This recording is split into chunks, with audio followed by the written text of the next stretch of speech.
inviting people to come on a fishing trip with me. That's what I do. I'm a professional fisher. I fish around the world. I chase big game fish. It could be an Atlantic salmon, taimen. It could be a big sailfish. You never know from week to week. So I want people to travel along with me and experience the culture and the food. And I go off to these remote places, and you get the feeling that no one else has ever walked where you're walking. And you get to fish in pristine wilderness. What a catch.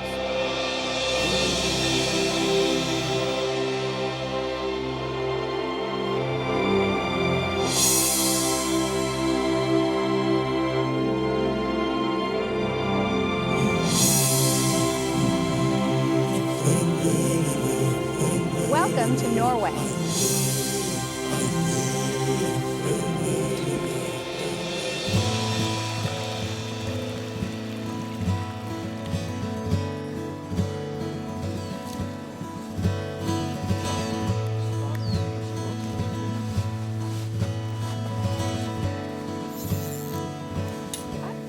That's a neat color. It's like my last name, Maroon. Maroon is the color which is used on some kinds of trout.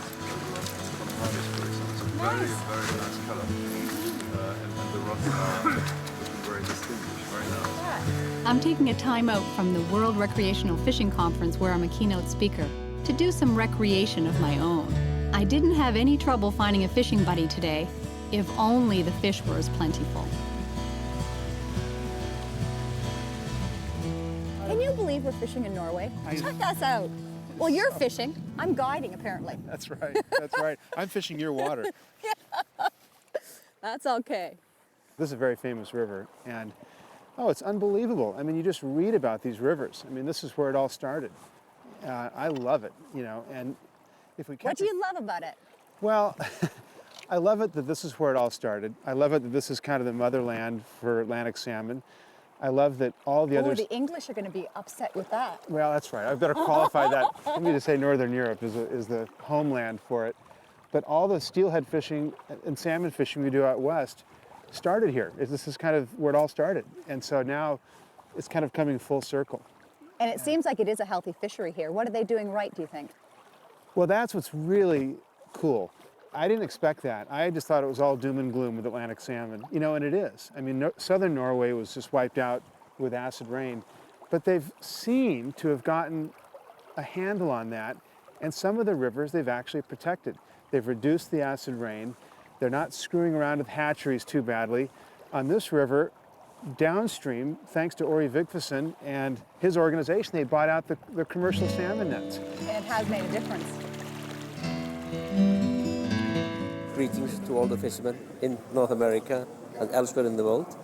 We are now in Trondheim, Norway, where, as you probably know, we've just brought out the nets in the Trondheim fjord here, and it is one of the best opening of the season for the rivers, you know, in the last 20 or 30 years. And so it's like, wow, okay, this is where it all started. This is the first place they really screwed it up in other parts of Europe. And now they're finding their way through the puzzle again. Now, it's too early to jump up and down and declare success, right? But they've got a pretty healthy river system. There's no dams on it. The forests are in pretty good shape. There's not too many hatchery fish. And the run, I guess, is pretty sustainable. Oh, fish! Just kidding. Just kidding. I just had to do it. How can you do that to me? I'd love to see a big fish. I'd love to see you haul on a big fish here. I just had to do that to remind myself what it was like. But now, I notice you're not stack mending, but you're doing a really nice mend to get the fly down because the fish are sluggish and you're giving it the time to. Yeah. You don't want your line dragging. I'm giving them as much face time as I can. And the Atlantic salmon guys are telling, you know, I understand that they move the fly faster than us Pacific salmon guys. And the Pacific salmon guys... What's with you guys? Well, we're just kind of, the fish are a little bit slower, I guess, you know, they're not quite as frisky. But we go low and slow, you know, for winter steelhead and Low and Chinook. slow, I like that. Low and slow. But this, under these conditions, this favors low and slow because these fish are, you know, they're sluggish because the water's cold. But it's low and slow with a flow. I'm not doing a dance here. This is some serious current. I know, I know. And I mean, of course, the thing about spey fishing is you just want to rocket this thing way out in the middle of the river but the fish are, you know, on the soft water. And so I'm actually trying to get some sink time, sinking, and now my swing started, and I'm going to try to make myself really fish the soft water. So, I mean, you know, who knows, but You're in the zone. I'm in the zone. You're in the zone.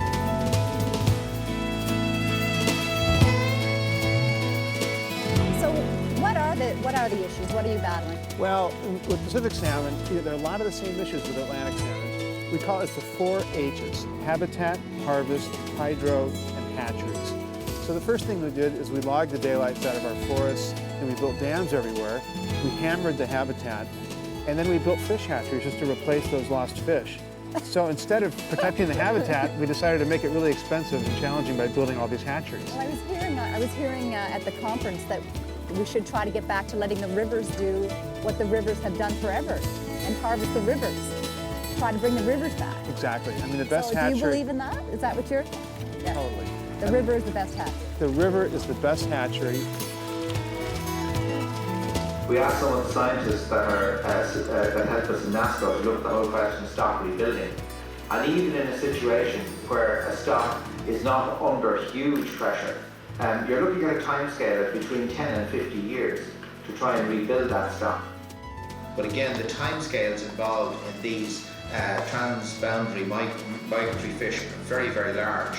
And it's very difficult to see the bounce back very quickly, even though you might have taken the right steps. I thought I was going to be the first one back. Hello, Kathryn. How was your day? Not bad. In fact, it's a very good day. Beautiful day.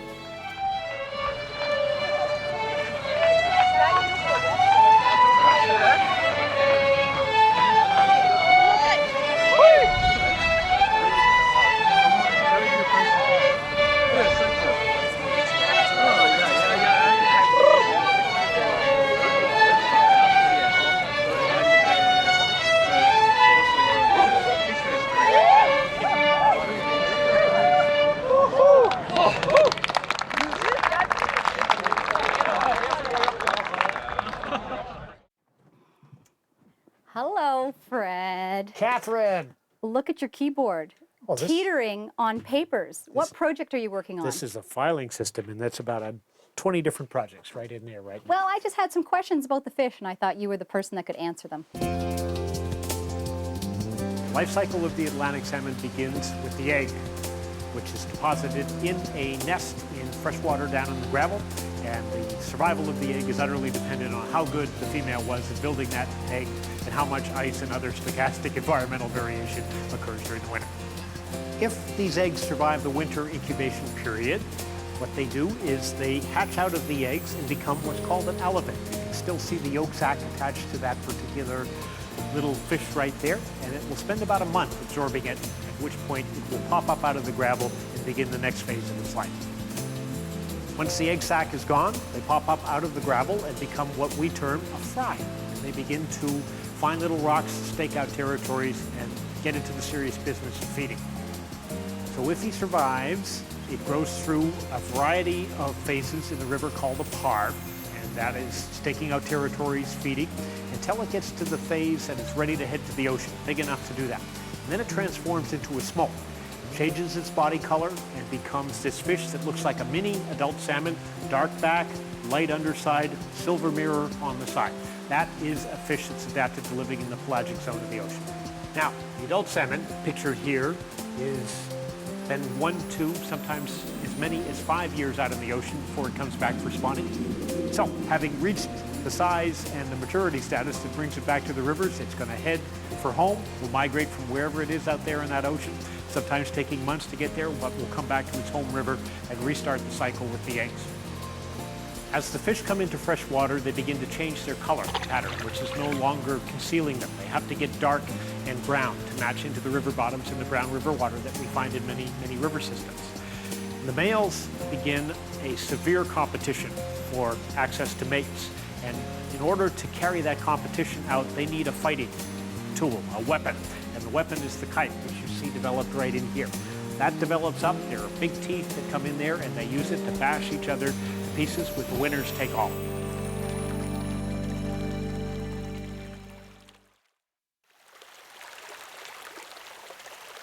And what are the parts of the Atlantic salmon? Parts of the Atlantic salmon. Well, business ends out in the wild starts with the eyes. You've got your mouth here, which is loaded with small spike-like teeth, and the teeth are pointed backwards. There are even some that are present on the tongue, and that's not designed to tear the prey apart, but rather to hold it in place while it's swallowed whole That and consumed. really is a tooth. Fred, I've never caught myself on these teeth when I'm releasing one of these fish. You've got to I be was one of the lucky. few people who have managed to succeed there. So, Wow. congratulations. And his eye Yep. is lined up with the back of his mouth. That's right. One of those characteristics taxonomists are delighted to record because it helps distinguish fish. What else should I know about this fish? Looking here is the gills and the gill cover, and as you look in there, you'll see very, very long and very, very red filaments. The gills are a very important place for salmon for oxygen because this is a pelagic fish up in the water column and swimming a great deal, so it needs lots of oxygen. But it's also the place where it gets rid of a lot of the salt that it absorbs in the ocean. It has to pump it out. I didn't know that. So you see, Oh, there the are gills many. are beautiful. Yeah, gills are beautiful, and there are many, many of them. Now, as you come down the body, you'll see a little line here. That's called the lateral line. I know the lateral line because when I'm dry fly fishing, sometimes I'll drop the fly knowing that they're going to react at the lateral line. So I'm not putting the dry fly at his nose where he can identify what it is. I'm putting it sort of to the side at times so he'll react to it. It detects vibrations, things like the noise that the fly hitting the water would come forward. So, And it's very discernible. and it's one of the things that lets the salmon know something about the environment and what's going on in it when the turbidity is high and they can't see a thing, when the eyes aren't working. So after a big Yep. rain like we've just had, That's right. And the third thing that's very important are up here are the nostrils. can you see them inside? Nope. Comes from the outside into a little bulb, a big bulb called the olfactory bulb underneath it, and that is very well developed in a salmon. And its purpose is to detect prey out in the ocean, but it's also probably the way it detects a home river. It's the odor of that home river that it would come back into and ultimately decide, this is home, I'm coming here to spawn. So they have a good smeller. How's their Good smeller. eyesight? Eyesight seems to be very good too. So in both the streams and in the ocean, they're visual predators. They'll fixate upon their prey and locate them at pretty long distances and come after them. Do they see color? Yes, they do. So the color of my fly might be important. They It can be important.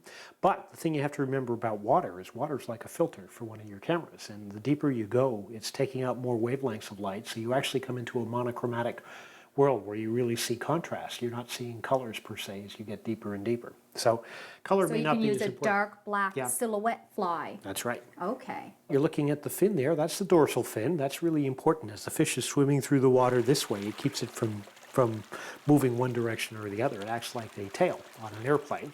You can see that that fin is kind of eroded. And same thing on the tail fin, the caudal fin that provides the power. And look at the span of that tail.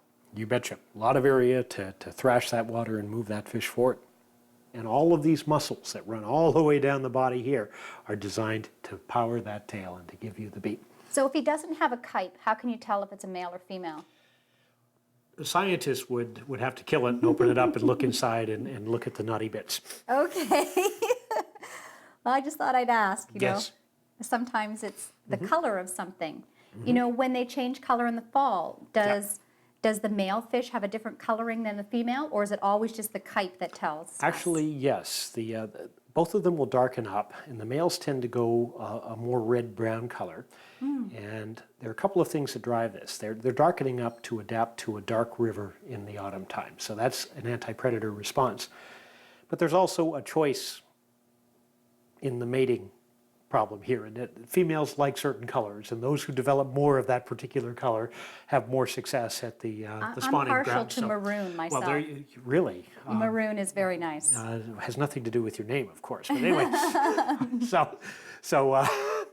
but yeah. So there are two factors at work there. One of which is that selection of a mate, which certain colors are more attractive, whether it's an adaptive response or just happens to be an artifact and is worked on because of that. And second is to adapt to the river. Now, I can see that this fish it matches the river bottom. So it's no wonder they're invisible to us when we're standing looking down. Yep, that pattern that you're looking at is called obliterative shading, and the military actually uses it on things like ships and on aircraft in order to conceal it. But you've got a dark color across the top, you have a light stomach, and it's a mirror here on the side, silver. So if you think about it from survival perspective, a predator like a seal on the surface looking down trying to find something against the bottom would not see this salmon because it's blending into the dark bottom. A shark looking up towards the surface, if the salmon's above it, would not see the salmon because it's white just like the surface. And something that's on the side looking laterally at it is only seeing a reflection of itself through the mirror that's there. So that is well engineered. I know that I watch for the shadow of the fish on the bottom of the river. That's one way that I can spot them. But out in the ocean, it's a whole different thing, isn't it? I know that one of the ways of aging this fish is by measuring it, its length times its girth. Yep. But also, you can do a scale sample. Scale samples are good. Can you show me that? Absolutely. All of this pattern that you see here is covered with scales, and scales are a layer of protection against infection, a layer of protection against wounding.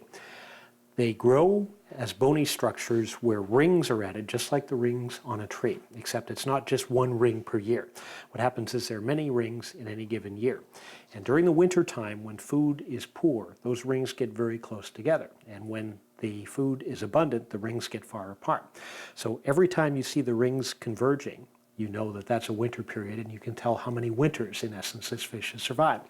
So looking in here, the whole body is covered with scales. As an international standard, we always take our scales as scientists above the lateral line, between the dorsal fin, and in front of this fleshy fin, the adipose fin right here. You see the silver pattern, the guanine that's providing the mirror that's protecting the fish right there. And it's very easy to get another one. There's the second one. They're like jewelry. Very, very beautiful. And scales on some fish have actually been used as jewelry. There's a third one right there. I haven't got the right tweezers. Usually you have a little lip on them. And what we would do with them in order to age them is take a small piece of plastic like this one. It's called the scale slide. And we would lay them out on top of that. And what we would do is magnify that. We'd put it under a microscope like that, or we'd put it on a camera that would project it up on a wall, big image, and we'd look for those ring patterns. And we'd determine how many years it had spent in freshwater and how many years it had spent in the ocean. How many years old is a farmed fish that's going to the market? This one here, 2.5 years old at the point that they're harvested at this size. So a wild fish this size? Could be 7 years. Oh, okay. And a farm fish would be a maximum of 2.5. Wow. Oh, right. It's irreplaceable. Once you lose that habitat, that's the one thing you can't turn the clock back on.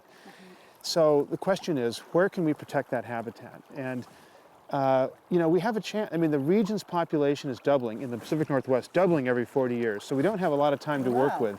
And we've seen what can happen is what's happened to most of the Atlantic salmon, which they've gone right down the tubes.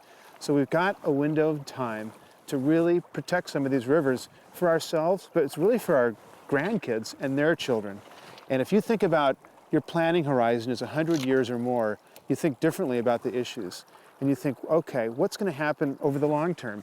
And then you build your strategy around that. I'd just like to return to the issue of harvest. There's one huge difference between the Pacific salmon situation, the Atlantic salmon situation. That's purely abundance. If there are approximately 3 to 4 million wild Atlantic salmon in the whole North Pacific, that one river that we protected in Russia has a run of almost 4 million salmon. So there's huge scales of difference with abundance. So why is the salmon issue such a sexy issue? Well, I don't think they necessarily want to be the sexy fish. I think they wish that all of us would just kind of go away, right? So they could do their thing in peace. But I mean, all species are important. I mean, all species are beautiful, right? And you can love any species. I mean, we saw guys that are just wound up about carp. And after they talked to us for a while, you know, it could have been because I had a couple of beers, but I was like, wow, I get it. You know, carp can be amazing. Now, but salmon, I mean, salmon are, many people think they're the most beautiful and miraculous of all the freshwater marine game fish. Salmon have this amazing journey, right? They go all the way out into the ocean and then they come back. That's spectacular. The science that we're talking about in relation to oceans, in relation to the problems that we're seeing in the oceans, it's not just salmon that are affected, but the salmon can act as the most magnificent aquatic canary. It's a creature that actually traverses all of the ocean zones, whether it's in the Pacific or the Atlantic. What does it do though? It comes back into your hands. They are such a sexy fish. They go, and then they come back, and you can hold them in your hand. You let them go, Yeah, that's true. and then they come back to you. Well, they do. They're a gift from the ocean. They're a gift from the rivers to the ocean, and they're a gift from the ocean back to the people who live on the rivers. And they kind of tell us that everything's kind of okay out So we there. wouldn't have the same relationship with them if we tagged them and they went and then we didn't see them again. Oh, no. But somehow they come back to our home rivers and we revisit them every season and we look forward to seeing them. Oh, that's what it is. Well, they you come know, back. you've hit it. That's exactly it. You hit it. You said it. There is no black hole in terms of restoring the salmon. We know enough about the salmon to restore the stocks. So let's do that first, close down the mixed stock fishery, and then go on to do some scientific research. Because then the research will not only be much less costly, they will be much more credible and give much better results. Humans have had this relationship with salmon for thousands of years. They eat salmon, but they worship salmon. It's like so central to their cultures. Here in Norway, in the Russian Far East, in Japan, salmon are this miracle. But you know, salmon are important, and that's why conservation of rivers, salmon are a great tool, because if you want to tell someone why save this river for everything, right, bears and invertebrates and everything, they'll say ecosystem, they don't get that, but you say it's for the salmon, and no matter where you are, people say, okay, you know, they'll support that. Now, salmon in the For the ecosystem, they're connected to the ecosystem. they are what's called the keystone species. It's like the foundation stone of a house. Where salmon live, they're the species that everything kind of rests on. They tie it all together. And in the Pacific, they go out and gather nutrients from the ocean, just in their flesh. They spawn and they die, and those nutrients feed the whole river system. So we can trace marine isotopes in the trees, in the bear's flesh, in this flesh of the trout. So you have this huge influx in the Pacific of salmon nutrients, and everything's eating it, from people to killer whales. That's why if you save salmon, you save so much. And that's why conservation... Oh, you thought you had a hit? I did Wouldn't that. that have been sweet? Yep, that would have been really sweet. So that's why we care so much about salmon, you know? Maybe you did have a hit. No, it was in the rocks. It was a rock fish. Yeah, it was a rockfish. But you can see that's where they'd be, right? That's where this water's so cold. They're not going to be out in the middle, I think. First theory a minute, you know.